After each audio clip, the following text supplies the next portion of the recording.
pilot's point of view.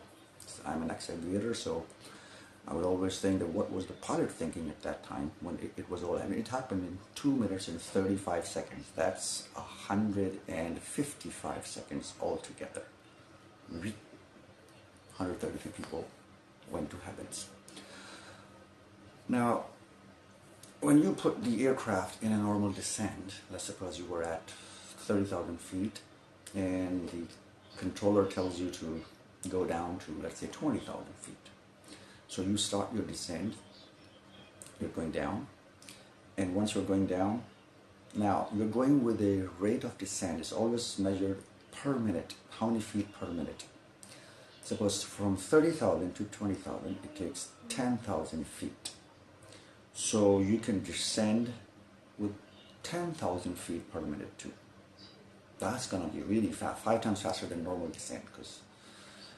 So once you are going with that rate of descent, so when do you apply the recovery? Now the aircrafts are not like cars. So once they're going down, they have a momentum, they have a drag. So which lets them make a trajectory that you're actually coming down and you're applying the recovery, but the plane is going down and trying to come up too. So that's how it happens. So if you apply the recovery at 20,000, which was your level of new altitude, you can never level off at 20,000. You will always go below that. So what do pilots do? They calculate right away. For example, you're going down with the 10,000 feet per minute. So you divide that 10,000 by 10, which is 1,000. You submit 1 0, so it's easy calculations, 0. So 1,000 feet is the answer. So what do? You have to level off at 20,000 feet. You start to apply the recovery at 21,000 feet.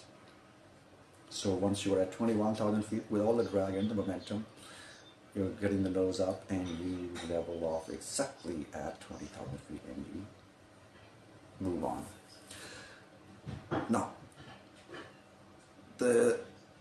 yesterday's data, today is 24th, so 23rd evening, I got the data and I had to do some calculations, but imagine the pilot had done all the calculations in 155 seconds. So the new data revealed by FlightRadar24.com, it shows minute by minute, second by second, foot by foot, and every single kilometer per second by kilometer per second. So I think this is the most authentic data which we have gotten so far. And even the flight data recorders recovered is going to match more or less 99.9%. Well, because Flight Radar 24, with the name you can see, they get it from the radar. So their data is always close to correct. 99.9%. So if we look at the data of the latest data given by them, the aircraft or the pilot had applied at least 3 to 4 recoveries. First, it starts off in normal descent, and you can see the time. I will write down at the bottom that how much was the rate of descent and where did the actual steep nosedive started.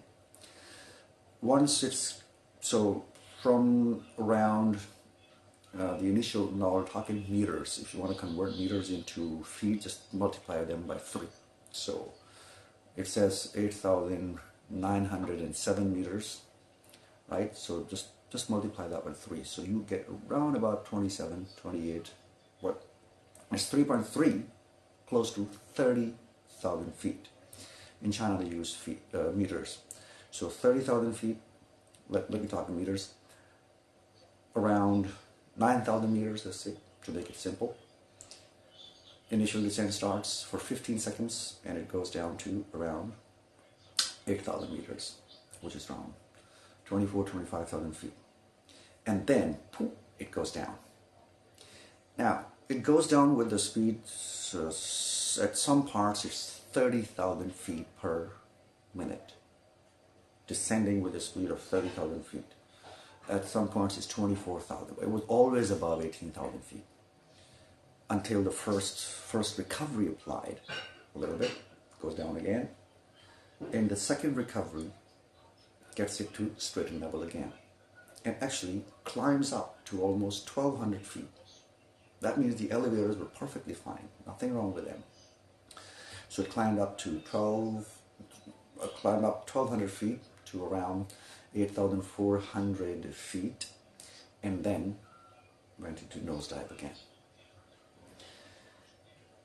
So the first recovery, the straightening level was at 7,400 feet, and it's coming down with a rate of descent of 30,000 feet per minute. Now, the formula I told earlier, 30,000 divided by 10, maybe 10 makes 3,000 feet. So 3,000 feet, so 7,400, it recovered. It did come into a certain level for a short period of time, for a few seconds. That means the recovery was applied. On the controls, the struggle was being applied from 10,000 feet onwards. And before that, if you see, there's a little bit of dip in the graph. That means that there was initial recovery too. So then it came down. So that means that the pilot was fully conscious and he was trying to recover the aircraft, and he did try to recover at 10,000 feet. He did recover at 7,400. He did climb up to 8,400, and then something happened. Now, the G pressure, the G lock, what's that? Normally we are under 1G condition. 1G is 9.8 meters per second square, which is around 30 feet per second square. Once you're going, a free fall, okay, a free fall, like you drop a pen, and if you look at it, how quickly it goes down, then you can apply that this plane was twice as fast as the drop speed. Now, for example, just like the formula I said, if you forgot to apply the recovery at 21, you're coming from 30,000 to 20,000, and your rate of descent is 10,000 feet per minute, and you apply the recovery at 21,000 feet. What if you were at 2,500 feet, 20,500 feet? That's halfway down the recovery, mandatory recovery applying height. What would you do? You would try to pull the aircraft up much higher so that whatever drag and momentum is going to be, you want to care of that one. So then you have to pull 2 Gs. That's twice the weight of normal, person. So 2 Gs. But what if you are at 20,250 feet? Becomes 3 Gs. It's a simple formula, okay? So you keep halving down the height you have missed, and you keep doubling the pressure of G's. So here, 30,000 feet per minute. And from 10,000, he applied that recovery, and he reached up to 590 knots, the ground speed. 590 knots is times 2.74, that becomes in kilometers per hour. So imagine how many G's he might have pulled. First time he just applied a little recovery, so there were not many G's being pulled. But second time, he applied, I guess, more than 10 G's to get back into that stream. Now what does that mean? Once you are putting that much pressure on you, so what is happening? You're going against the gravity. So what happens? Your blood stays there where it was at the height you start to apply the G's, but your body goes up. So what does that mean? The blood, your brain is drained of blood, and you get fainted, unconscious. So that's what has happened. I think so. That they were all fainted once they applied the recovery. Now, why it went down again? Now that's the problem. Sometimes during our flights, we get some of the controls get stuck.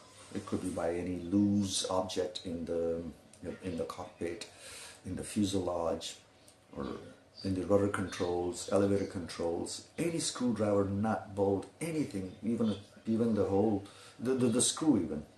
So that little thing can cause a lot of troubles once it gets. So what do? We apply the pressure up and down to get this thing loosen away and go away. So if there was one recovery, okay, so maybe the screw got loosened again and it got stuck again, and then it went down again. That's all. But as I said, the aircraft applied at least 3, at most 4 recoveries to level off. But the last one was fatal because everyone was G-locked. Someone said it could be an accelerated stall, but in accelerated stall, these planes are meant not to go in nosedive. They stall like this, with the fuselage hitting the ground first.